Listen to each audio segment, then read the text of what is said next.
Hey there, friends and enemies, JoPaWrites here again, and today I want to talk about the Outriders Worldslayer Endgame spotlight that just happened, and I am very excited about it. I'm showing some footage that we saw during it. I'll link the full thing in the description down below if you want to listen to them, but I want to give my thoughts and talk about why I'm so excited about returning to this game, but also some of the things that they seem to be getting right with the endgame that they might have missed out on when Outriders first launched. So first and foremost, there are targeted farms within Target that are specifically focused on getting the armor that you want. So if you want helmets, you can go to the troves, and certain troves will have helmets available as legendary drops. Now, you can specifically pick which ones you want to farm, so that way you can get the armor pieces that you want. I think that's huge, and it's something that was very much missing in the base Outriders game, because there was just such a random chance to get the legendaries that you want. Now we have a way to really go after the gear that you need for your build. The other thing that I really like, escalating difficulty as you progress deeper into the end game content.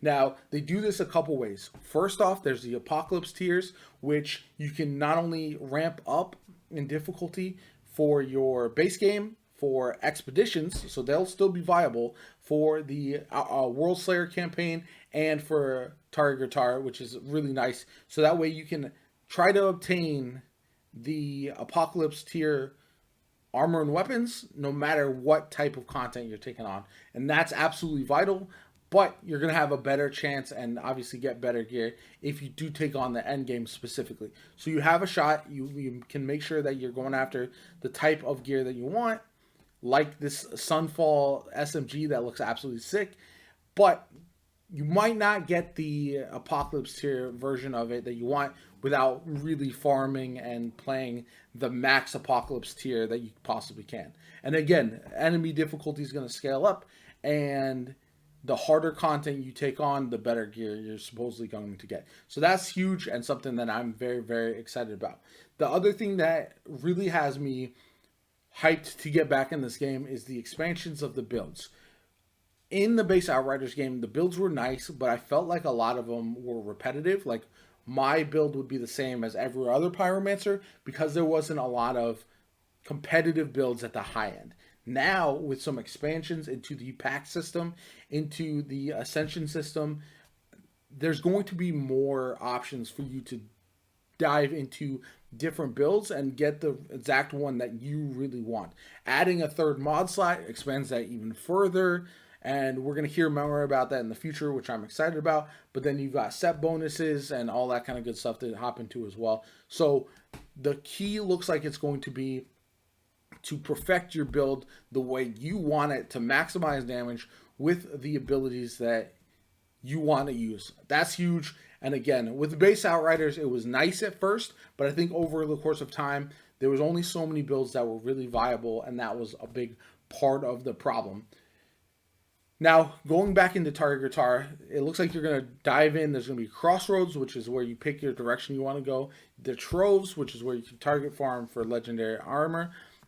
But that's going to be a little bit more challenging area, so you're going to really have to work to get that gear if you want it, which is good. And then you're going to have the boss fights. So you could completely skip those troves if you don't need that stuff and just go straight from Crossroads to boss fight if that's what you want to do. And obviously the boss fights will be escalating. You're going to have day-night cycles. You're going to have different weather effects, and you're also going to have escalating challenges, escalating modifiers that you're going to have to deal with as well. So all of that means that hopefully there's a real challenge, but you'll be able to overcome it if you have the right build on and you're able to upgrade your build over time. And so each time you take on Target, you make a bit more progress than you did the last time as you learn how to take on certain enemies, because there is going to be exclusive enemies that are only found in the end game, which is also good to make it feel unique, but also you can upgrade your build slowly but surely as you ascend Apocalypse tiers and all that kind of good stuff.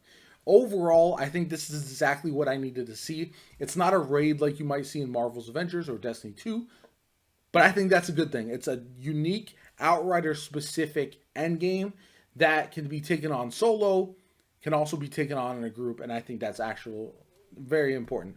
Hopefully, they said they're going to be buffing and changing up some of the old legendaries that we already have so that they still feel viable in the game going forward, which is awesome and very much needed. So that you'll still be able to farm into the expeditions and try to get the gear that you really want, that you've loved for as long as you've been playing Outriders, but maybe wasn't viable before and is viable now. So I'm excited about that as well. All of this goes to say that Outriders Worldslayer is looking like, with new enemy types, new bosses, weapons, armor, all of these changes, it's looking like what the game needed to make a big comeback.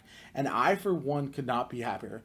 The gameplay of Outriders has always been really fun for me. I've always loved it, and I wish I had been more hooked long term. And hopefully something like Target Guitar is the thing that'll keep me coming back week in and week out to specifically farm for the gear that I want, challenge myself to get even farther, and take on all kinds of new content.